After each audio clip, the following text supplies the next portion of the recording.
ఇలాంటి టీచర్లు నేటి కాలంలో నూటికొక్కరు ఉంటారు. వారితో విద్యార్థుల అనుబంధం విడదీయలేనిది.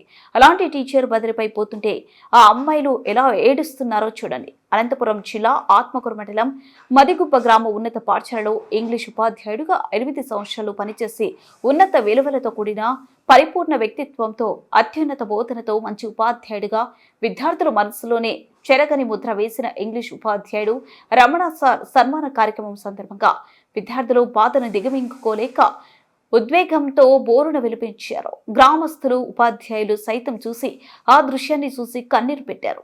బదిలీల ప్రారంభంలో తమ స్కూల్ ఇంగ్లీష్ ఉపాధ్యాయుడు బదిలీ ఆపాలంటూ గ్రామ పెద్దలను కలిసిన విద్యార్థుల బృందం 8 సంవత్సరాలు పూర్తయి కాబట్టి బదిలీ తప్పదని వారు తెలపడంతో నిరాశగా వెనుక తిరిగిన చిన్నారులు